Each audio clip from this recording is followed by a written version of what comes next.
And this lecture, what I want to talk about today, basically covers two different things. One of those being finding women with their married names, and the other one finding their maiden names. We have these two issues that we all deal with as genealogists because of the fact that women marry, and most often, in most cases, they will lose their maiden names. And so we spend our time looking for these things. And I'd say it's probably one of our major issues in genealogy. So we're going to start off here with some pretty basic things. Most of the records we're going to talk about today will be American records. However, in many cases, these same types of records are going to be found duplicated in many foreign countries. I'm not going to say all of them by any means, but the same type of record, although it might not even be called the same thing, you're going to find in other countries. My last half dozen slides deal specifically with some caveats that you need to think about, as deals with research in particular areas of the world they're not American. So just kind of keep that in mind as we go along here. And we've got a number of things that are kind of fun to actually deal with. I think you'll enjoy it. The first document that you're looking at here is your typical marriage document that you might find in America, filled in by hand, and that's the groom's signature on there even. Folks, now you can see that document that I was talking about. I'm sorry. But here's your typical marriage document. Like I say, this is the application for when they went in and applied for their marriage license. And you can find these things at your county courthouse, and many of these types of things you will find on microfilm and available through the Family History Library and its centers. You can also, let's see, I'll just do it this way. You can also find a lot of marriage information now at FamilySearch.org. Things have really changed there the last couple of years.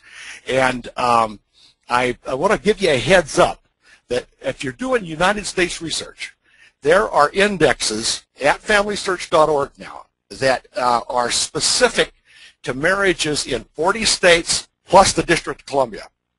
And now, those are indexes. Now, if you're looking for documents, the actual document itself, like you might look on microfilm from the Family History Library, or you might find at your county courthouse, they have documents from 11 states that are now at FamilySearch.org.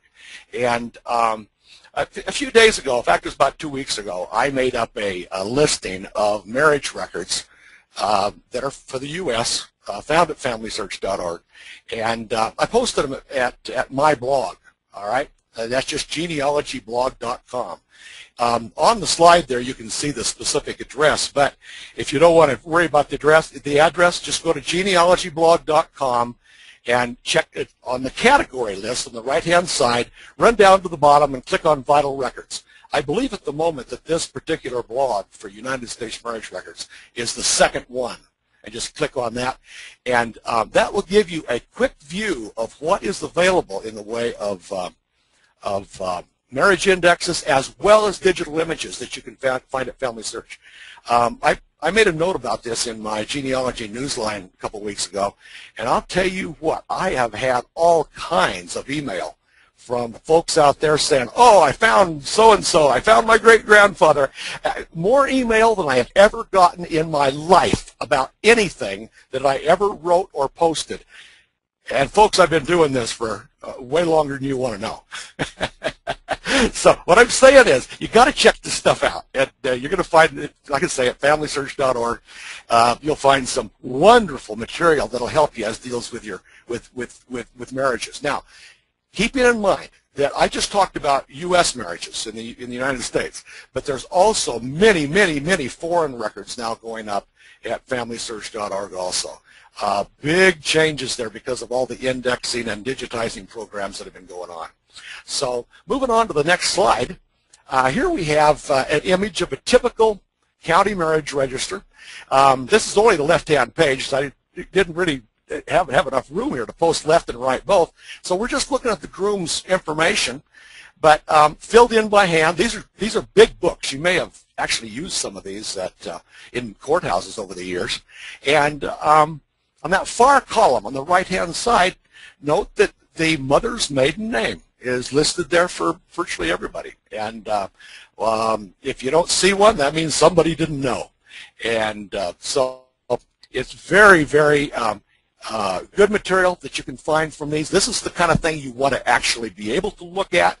We don't always have access to the copies of the original marriage books, but sometimes we work with transcriptions. But the information, this is what we like as genealogists, if we can get it. Note there on the left-hand side, the first major column, not the one with the dates and whatnot in it, but it would be the second column, the sixth item down. There's a second name there. There's the C.A. Peters, the man's name, and he's giving his consent for his daughter to be married. So watch for consents also that you might happen to find in marriage records. In many cases, what you're going to get from the courthouse or from the state, depending on where your access is coming, you're going to get a transcript of the information that was actually found in that book.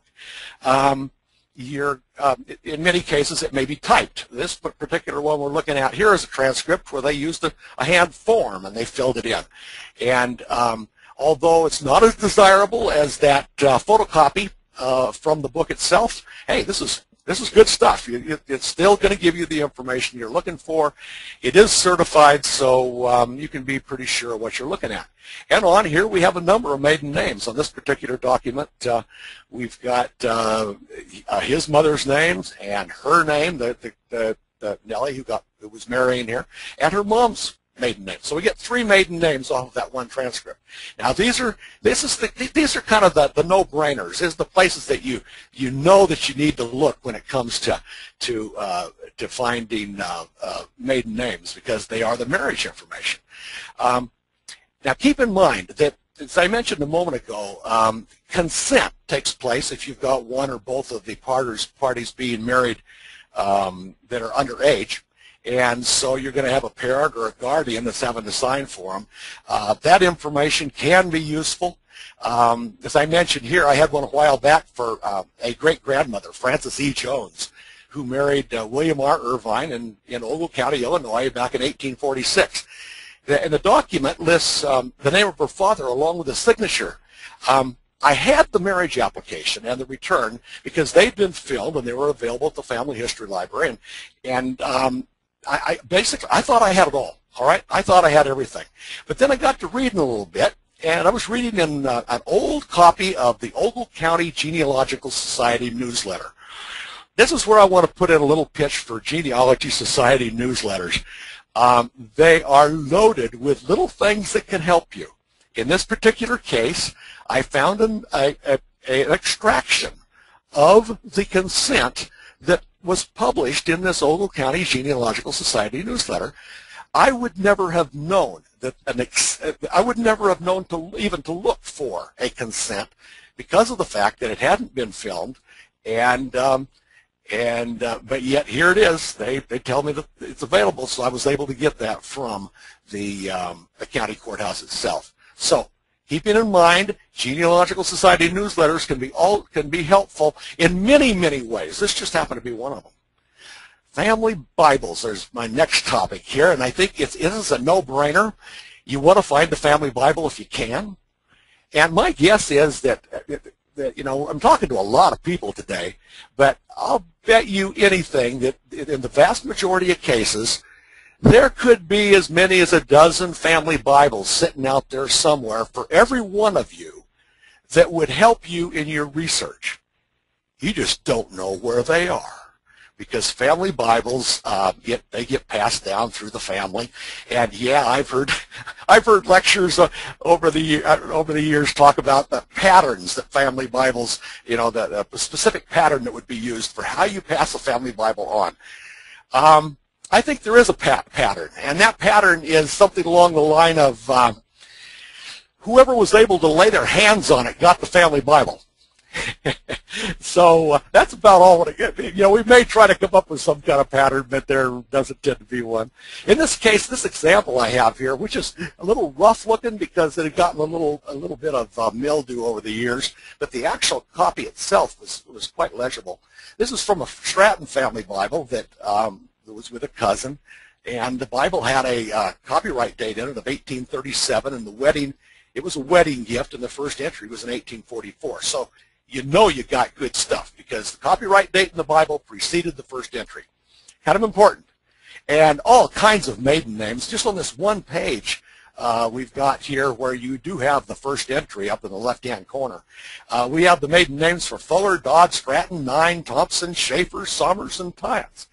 And so very, very useful information if you can find the family Bible. Folks, this is the reason, one of the reasons that you need to find your cousins, because it's a cousin that probably has this thing. Sure. Now, I do know that you're going to locate some family Bibles in historical society collections and so on and so forth. But the vast majority of the family Bibles are still sitting with a family somewhere with a relative who you probably don't even know. And so take your time, go back a generation, find the brothers and sisters and work your way forward. Go back another generation, find the brothers and sisters and work your way forward. In other words, you're going to spend the rest of your life doing this. That's either good news or bad news, however you want to look at it. All right. Another kind of a no-brainer would be the U.S. federal census. And you might say, well,